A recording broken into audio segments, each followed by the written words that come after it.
Daksha electrical engineering and civil service academy में आप लोगों का स्वागत है।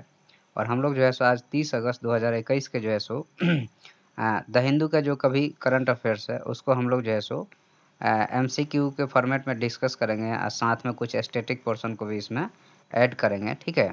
तो आप लोगों से निवेदन है कि आप लोग ज़रा इसको लाइक कीजिए, ठीक है, और सब्सक्राइब कीजिए और दोस्तों में शेयर कीजिए, ठीक है, ताकि वीडियो का रीच बढ़े और लोगों को ज़्यादा से ज़्यादा फ़ायदा हो सके, ठीक है।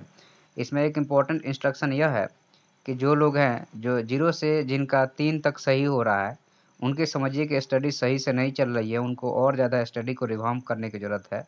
जिनको 0 से लेकर के 5 के बीच में सही हो रहा है, समझिए कि उनकी स्टडी पॉजिटिव डायरेक्शन में है और उनका सिलेक्शन होने का 50% चांस बनता है।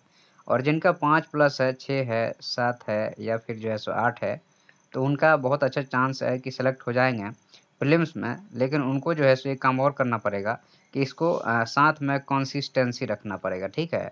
दूसरा चीज़ ये है कि जब भी आप लोग स्टडी कर रहे हैं, तो आप लोगों को एक आज मंत्र बता रहे हैं कि आप लोग स्टडी के साथ-साथ जब बोर हो जाएँ, आपको बिल्कुल मन नहीं लग रहा है, तो आप उस टाइम पे स्टार्ट करें मेडिटेशन, ठीक है।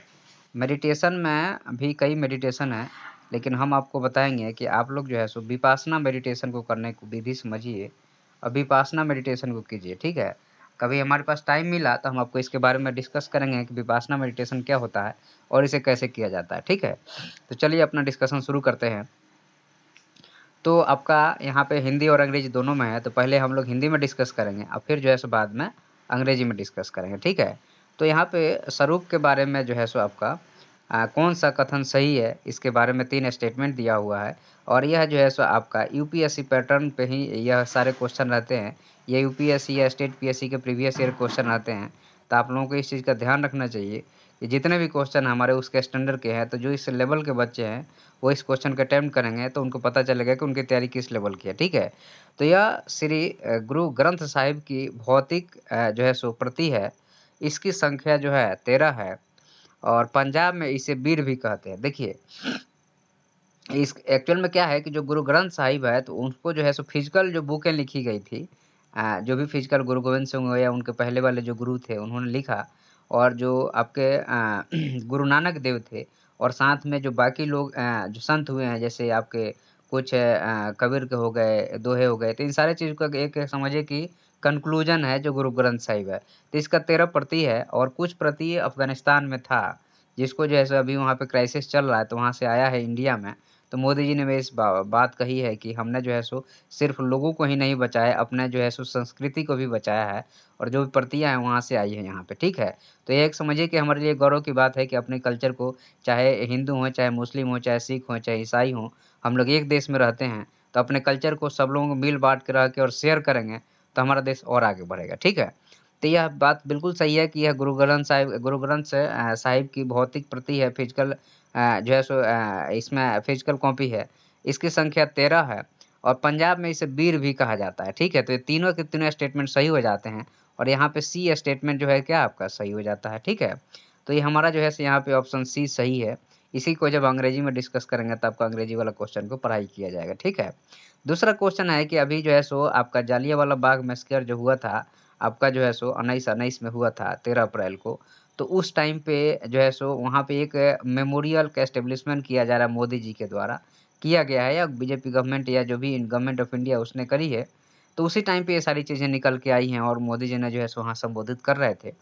तो अब हमारे को एक क्वेश्चन बनाना है जालियांवाला बाग पे, क्योंकि यह जो है सो इम्पोर्टेंट है, तो हो सकता है आने वाले एग्ज़ाम में इस पे क्वेश्चन आपको देखने को मिले। तो जालियांवाला बाग के बारे में कहा जाता है कि इसमें से कौन-सा स्टेटमेंट सही है? तो यह 13 अप्रैल 1919 को हुआ था, यह सही है। यह अमृतसर में हुआ था, यह भी सही है। इस घटना का मुख्य कारण सविनय अवज्ञा आंदोलन नहीं था, सिविल डिसोबीडिएंट मूवमेंट नहीं था। यह जो है सो नॉन कोऑपरेशन मूवमेंट के पहले था और जो है सो उस टाइम पे भारत के लोग जो हैं सो वर्ल्ड वार फर्स्ट में अंग्रेज़ों के कहे अनुसार भाग लिए थे। लेकिन उसके बाद में जो है so government of India act 1919 आई और साथ में रॉलेट एक्ट आ गया।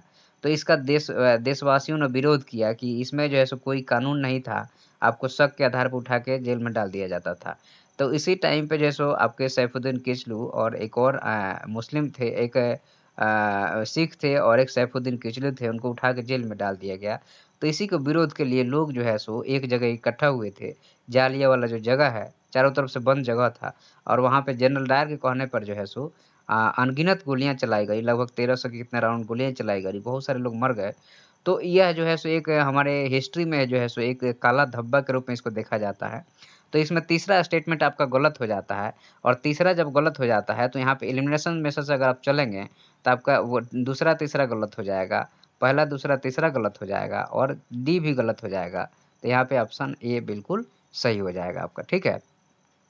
तो यहाँ पे ऑप्शन ए सही है। उसके बाद में तीसरा नंबर क्वेश्चन है कि आधुनिक इतिहास में किस ब्रिटिश अधिनियम को काला अधिनियम भी कहा जाता है, ठीक है? तो अब यहाँ पे आप इसको देखिएगा तो अब ये जो है सो आपका ब्लैक एक्ट के नाम से अभी हमको बताया कि ये जो है सो रॉलेट एक्ट को जो है सो ब्लैक एक्ट के नाम से जाना जाता है, ठीक है? तो यहाँ पे जो है सो विभाजन का अधिनियम को बिल्कुल उससे लेना-देना नहीं है। माउंटबेटन प्लान से भी कोई लेना-देना नहीं है। गवर्नमेंट ऑफ इंडिया एक्ट 1935 से भी कोई लेना-देना नहीं है।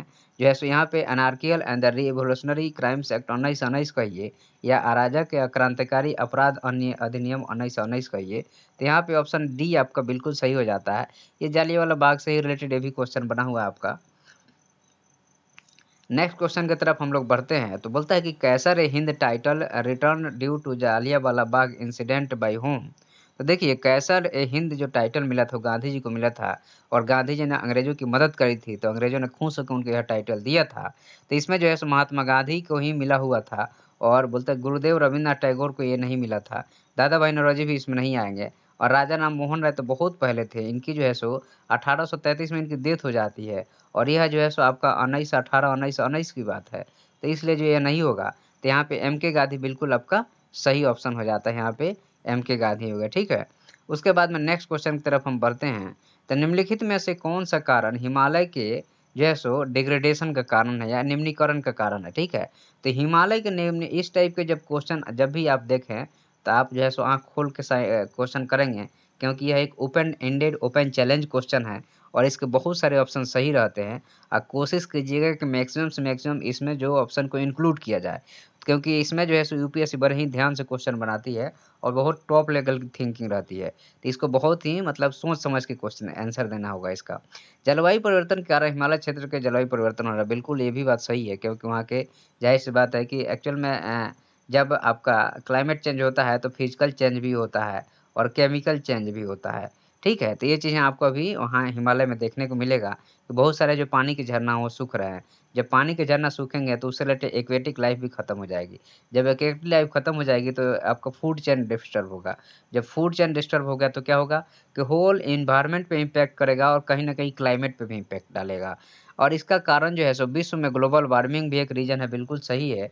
उसके बाद में हिमालय क्षेत्र में अभी रिसेंटली जो विकास हो रहा है वो भी एक रीज़न है। तो यहाँ पे तीनों के तीनों स्टेटमेंट क्या हैं आपके सही हो जाते हैं और यहाँ पे ऑप्शन डी बिल्कुल सही है आपका। तो यहाँ पे ऑप्शन डी सही हो गया। नेक्स्ट क्वेश्चन की तरफ हम लोग बढ़ते हैं। एक्चुअल में यह क्वेश्चन लेने का रीज़न यह है कि जो है सो आपका हिमालय क्षेत्र में जो हाइड्रो इलेक्ट्रिसिटी है, प्रोजेक्ट है वो बहुत ही डेंजर है। अभी रिसेंट एक रिपोर्ट आई है या एक स्टडी आई है उसके हिसाब से, तो उसी पे हमने एक ओपन एंडेड क्वेश्चन बनाया है आपके लिए। उसके बाद नेक्स्ट क्वेश्चन की तरफ हम लोग बढ़ते हैं। तो अब यहाँ पे जो है आपका छठा नंबर क्वेश्चन आपका आ गया है और छठा नंबर क्वेश्चन क्या कहता है कि यह कहता है आपका कि जो है सो निम्नलिखित कथनों पर विचार करिए। किसी भी व्यक्ति को पंचायत का सदस्य बनने के लिए निर्धारित न्यूनतम आयु 25 वर्ष है, ठीक है? तो अब ये पहला क्वेश्चन यह है, देखिए ये बिल्कुल गलत है क्योंकि 25 वर्ष लोकसभा और राज्यसभा के लिए है, लेकिन पंचायत के लिए नहीं है। आप लोग बताइए कमेंट करके कि कितना है, ठीक है? उसके बाद दूसरा चीज़ यह है कि समय पूर्व विघटन के बाद पुनर्गठित पंचायत केवल शेष अवधि के लिए जारी रहती है। तो यह बिल्कुल सही है कि जो है सो आप एक चीज़ देखिएगा कि लोकल बॉडी जो है, लोकल बॉडी में मान लीजिए कि 5 साल के लिए चुना गया और 3 साल तक ही जो है सो काम किया, उसके बाद डिसॉल्व हो गया, तो बाकी 2 साल के लिए अगर चुनाव होगा तो वो 2 ही साल के लिए वर्क करेगा, 5 साल के लिए नहीं करेगा। इस चीज़ को आप ध्यान रखिएगा, लेकिन लोकसभा या स्टेट असेंबली में ऐसा नहीं होता है। अगर विघटित हो जाएगा तो फिर से 5 साल के लिए चुनाव होगा, शेष टाइम के लिए नहीं होगा। तो इस चीज़ को ध्यान रखिएगा। तो पहला वाला 25 वर्ष वाला तो एक गलत हो गया और दूसरा वाला क्या हो गया, सही हो गया। तो यह जो है सो ऑप्शन बी यहाँ पे आपका सही हो जाता है। तो यहाँ पे ऑप्शन बी सही है, ठीक है? नेक्स्ट क्वेश्चन की तरफ हम लोग बढ़ते हैं। तो बोलता है कि recent movie title the man who knew infinity is based on the biography of, तो वह व्यक्ति या जो है so the man who knew infinity नामक हालिया फिल्म के किसके जीवनी पे आधारित है, ठीक है। तो ये हमारे यहाँ के एक वैज्ञानिक थे। आपके जैसे अब देखिएगा, ये भी वैज्ञानिक थे, ये भी थे, ये भी थे, लेकिन एस जो है सो रामानुजम जो थे, इन्होंने इन्फिनिटी के बारे में कुछ किया है या काम किया है, इसलिए इनके ऊपर एक पिक्चर बनी है। और यह जो है एक बढ़िया पिक्चर है, आप लोग जाके देखिएगा, आपको मज़ा आएगा और साइंस में कुछ सीखने को मिलेगा, ठीक है। तो चलिए हम लोग अपना नेक्स्ट क्वेश्चन की तरफ बढ़ते हैं। यहाँ पे एस रामानुजन है। नेक्स्ट है कि जो है so consider the following statement, जो है सो सतत विकास लक्ष्यों की पहली बार 1972 में क्लब ऑफ रोम नाम के एक वैश्विक थिंक टैंक द्वारा प्रस्तावित किया गया था, ठीक है। तो यहाँ जो है सो 8 नंबर क्वेश्चन कहता है कि क्लब ऑफ रोम जो है सो 1972 में जो है सो प्रस्तावित किया गया था, ठीक है। और उसके बाद में दूसरा है कि सतत विकास लक्ष्यों को 2030 तक हासिल करना है। तो अब डेफिनेटली जो है सो एसडीजी 2030 है, एसडीजी जो है सो 2030 है। इसके पहले आप लोग बताइएगा, एमडीजी था, मिलेनियम डेवलपमेंट गोल था, और फिर जो है सो आया सस्टेनेबल डेवलपमेंट गोल, ठीक है। लेकिन पहला वाला स्टेटमेंट यहाँ पे गलत है, ठीक है। एसडीजी के कंसेप्ट बाद में आता है, ठीक है, इसके पहले नहीं आता है। इसलिए जो है सो क्लब ऑफ रोम तो बहुत पहले की बात है, 1972 की बात है। इसलिए जो है सो दूसरा वाला स्टेटमेंट यहाँ पे क्या हो जाता है, सही हो जाता है, और ऑप्शन बी यहाँ पे क्या है, सही है, ठीक है। 9 नंबर क्वेश्चन हम लोग देखते हैं कि भारत की संसद राष्ट्रीय हित में राज्य सूची में किसी भी मद पर कानून बनाने की शक्ति प्राप्त कर लेती है यदि उस प्रभाव का प्रस्ताव किसके द्वारा पारित किया जाता है। अब यहाँ पे देखिएगा, ये बहुत ही प्यारा सा क्वेश्चन है। यहाँ पे जो है क्वेश्चन है, इसका आंसर आप लोग जरा सोच के बताइएगा। जनरली देखिए कि अगर यहाँ पे हम इंग्लिश में पढ़े हैं, तो parliament of India acquire the power to legislate on any items in the state list, बोलता है कि in the national interest if a resolution to that effect in the passed by. अब देखिएगा कि अगर स्टेट फील्ड में आपको law बनाना है, और किसको लॉ बनाना है, मतलब पार्लियामेंट को, तो उसको पहले बिल को पुटअप करना पड़ेगा राज्यसभा में, और राज्यसभा जब उसको एग्री कर देगा, फिर लोकसभा में, और फिर राष्ट्रपति के पास में, ठीक है। तो इस चीज़ को आपको ध्यान रखना है यहाँ पे। तो यहाँ पे क्या है कि अपने यह बोलता है कि राज्यसभा अपने उपस्थित और मतदान करने वाले सदस्यों को कम से कम 2/3 बहुमत से उसको पास कराना पड़ेगा। लोकसभा का कोई इसमें बात नहीं है, तो लोकसभा तो होगा ही नहीं। राज्यसभा अपने कुल सदस्य के साधारण बहुमत वाली भी बात नहीं है, क्योंकि एक स्पेशल है। जैसे आपको पता है कि जो है सो इंडियन फॉरेस्ट सर्विस का जब क्रिएशन हो रहा था, तो राज्यसभा के बहुमत से ही उसको पहले पास कराया जाएगा, क्योंकि स्टेट सर्विस में स्टेट का रोल कहाँ पे है। अगर पार्लियामेंट में देखा जाता है तो दो तरह के सदन हैं। इस पार्लियामेंट की अगर आप बात करोगे तो प्रेसिडेंट हो जाते हैं, उसके बाद में जो है सो लोगों का सदन हो गया, मतलब कि जो है सो लोअर हाउस इसको बोलते हैं। और दूसरा चीज़ है कि राज्यों का सदन हो गया, जिसको जो है सो हायर हाउस बोलते हैं। और यह जो है सो आपका राज्यसभा होता है, और यह जो है सो क्या होता है, लोकसभा होता है। तो इस चीज़ का जो है सो इम्पोर्टेंट पार्ट है। अच्छा, एक चीज़ बताइएगा आप लोग, प्रेसिडेंट ऑफ इंडिया जो है so integral part of the parliament है, लेकिन प्रेसिडेंट ऑफ यूएसए क्या इंटीग्रल पार्ट ऑफ द उनके कांग्रेस है क्या? ऐसा आप लोग कमेंट करके बताइएगा, जो भी हमारे भाई बंधु सुन रहे हैं। चलिए नेक्स्ट क्वेश्चन की तरफ हम लोग बढ़ते हैं। तो यहाँ पे ऑप्शन डी बिल्कुल सही हो जाता है। नेक्स्ट क्वेश्चन की तरफ हम लोग बढ़ते हैं। तो ये आपका जो है सो कुछ फेमस प्लेस दिया हुआ है, ठीक है। तो उससे रिलेटेड एक क्वेश्चन बना हुआ है यह। तो यह बोलता है कि जो बोध गया जो है सो बुंदेलखंड में है। अरे भैया, बोध गया जो है वह तो बिहार में है ना जी। भगवान बुद्ध को ज्ञान की प्राप्ति हुई थी, तो एकदम ये गलत बात है। खजुराहो बुंदेलखंड में है, यह बिल्कुल सही है। शिरडी जो है सो विदर्भ में है, और नासिक मालवा में है। अब यहाँ पे जरा देखिएगा आप लोग, तो यहाँ पे जो है नासिक तो मालवा में है, ठीक है। क्यों? क्योंकि नासिक थोड़ा सा ये पड़ता है, और मालवा प्लेटू है जो महाराष्ट्र का है, ठीक है। शिरडी जो है सो विदर्भ में नहीं है, तो यह जो है सो गलत हो जाता है। तो तीसरा गलत हो गया, तो तीसरा गलत हो गया, तो ये भी गलत हो गया, ये भी गलत हो गया, ठीक है। तो यहाँ पे जो आपका ऑप्शन बनता है वह खजुराहो बनता है, और जो है सो नासिक वाला बनता है, ठीक है। और ये पहला वाला तो गलत हो गया, तो पहला वाला गलत हो गया। तो आपको यहाँ पहला वाले से ये गलत हो गया, तो एलिमिनेशन मेथड से अगर चलते हैं, तो यहाँ पे आप जो है सो ऑप्शन सी को सही करके आएंगे, और यहाँ पे आपका एक क्वेश्चन जो है सो 2 नंबर का सही हो जाएगा, ठीक है। तो इस तरह से जो है सो आपका यहाँ ऑप्शन सी सही हो जाता है। और आज के एपिसोड में 10 क्वेश्चन का हमारा यहीं पे ये समापन होता है।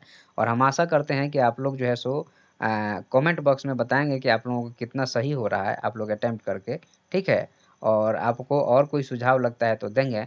और साथ में जो है सो आप मेरे चैनल को सब्सक्राइब कीजिए और शेयर कीजिए, ठीक है? और लाइक कीजिए, ठीक है? तो आज की एपिसोड में इतना ही है। Thank you.